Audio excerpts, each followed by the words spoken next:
Au cours de la dernière décennie, des rapports provenant de nombreuses régions du globe ont fait état de trous étranges qui se sont formés à la surface de la planète. Ces trous dans le sol sont caractérisés par des diamètres différents et des profondeurs différentes, et une seule circonstance les réunit. Personne n'a jamais vu comment ils ont été formés, ni qui les a faits. En bref, les trous dans la Terre sont associés au processus de sortie des soi-disant ovnis du sous-sol. Les ovnis ne sont pas des vaisseaux extraterrestres, mais des équipements de contrôle du système de gestion de la Terre, en d'autres termes, de l'esprit planétaire. Un ovni est utilisé pour contrôler les processus naturels, les paramètres météorologiques et bien plus encore. Dans cette vidéo, nous vous expliquerons comment de tels trous se sont formés à la surface de la planète. À l'heure actuelle, les ovnis, précisément en tant qu'objets matériels, sont une relique du passé, lorsque la planète était sous le contrôle du système de gestion occupationnelle, de la civilisation hébre de la constellation de la Grande Ourse. Le système de gestion natif, qui a repris le pouvoir sur la planète en 2011, utilise principalement des plasmoïdes pour contrôler les processus naturels. Les plasmoïdes sont des objets énergétiques similaires à une boule de plasma. Les ovnis sous forme matérielle sont encore utilisés par le système de gestion natif à ses propres fins, uniquement dans des cas exceptionnels et selon les besoins. Les plasmoïdes consomment moins d'énergie, et n'ont pas besoin d'être matérialisés.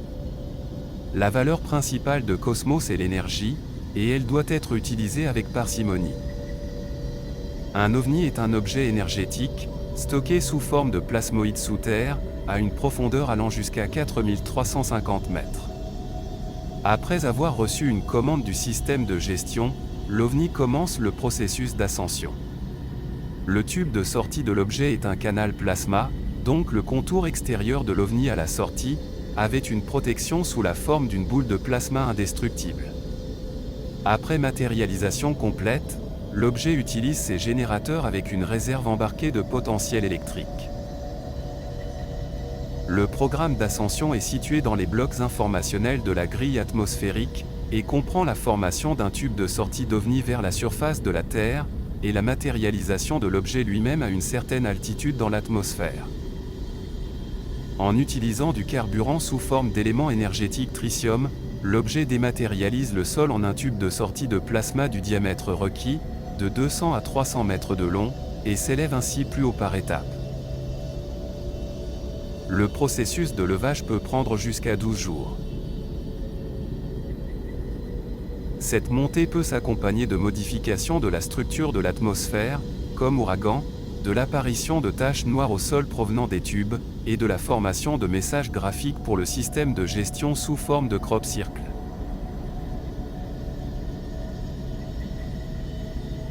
Ensuite, l'ovni s'élève jusqu'à une hauteur de 8400 à 12400 mètres dans la couche de matérialisation, où il devient un objet matériel.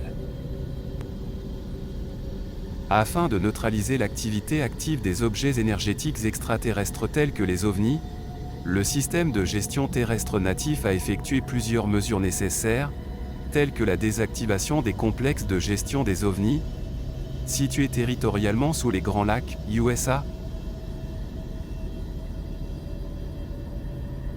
à Moscou, dans le Caucase, dans les Alpes, dans les montagnes de Californie, ainsi que des complexes de gestion d'objets qui contrôlent leurs mouvements.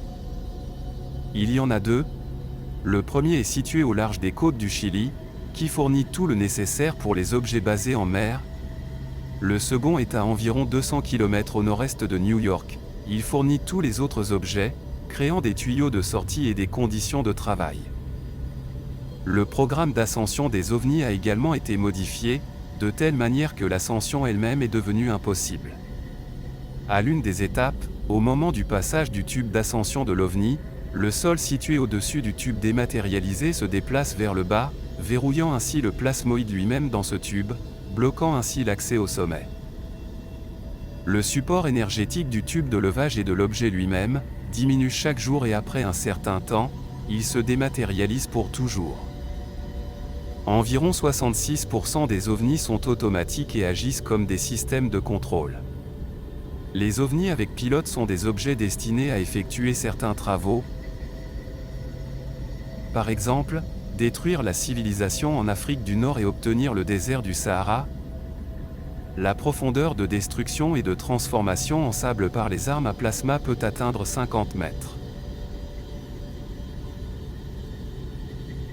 Les pilotes d'ovnis, non destinés à sortir des ovnis, n'ont pas dans leur structure de systèmes tels que le tube digestif, les intestins, le système reproducteur. Le principe des transformations minimales a été observé lors de la conversion des fréquences. 12 jours avant que l'OVNI n'entre dans l'atmosphère, tous les changements nécessaires sont effectués. Si les contours d'une personne sont visibles sous la combinaison spatiale, cela ne signifie qu'une seule chose, une personne a été capturée lors de l'atterrissage de la machine. Ensuite, son cerveau est remplacé par celui d'un pilote d'OVNI et il décolle. D'ici viennent les contes de l'origine cosmique de l'homme. Les gens voyant de telles créatures dans des combinaisons spatiales, pensaient qu'il s'agissait d'extraterrestres.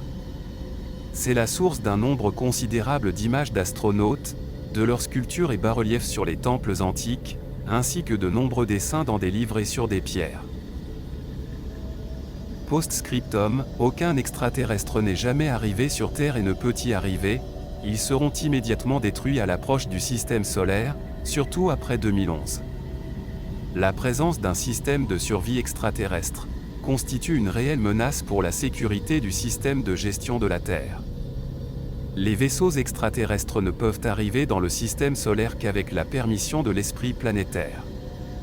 Si vous voulez voir de vrais vaisseaux spatiaux extraterrestres, tournez votre regard vers le Soleil, il y a plusieurs énormes vaisseaux qui sont arrivés d'autres systèmes stellaires à la demande de la Terre, pour reconfigurer les structures énergétiques du Soleil. Vous trouverez des informations plus intéressantes sur les ovnis et plus encore dans la monographie de Fyodor Skrudnev, Reconstruction de la réalité. À suivre. Nous attendons vos questions dans les commentaires.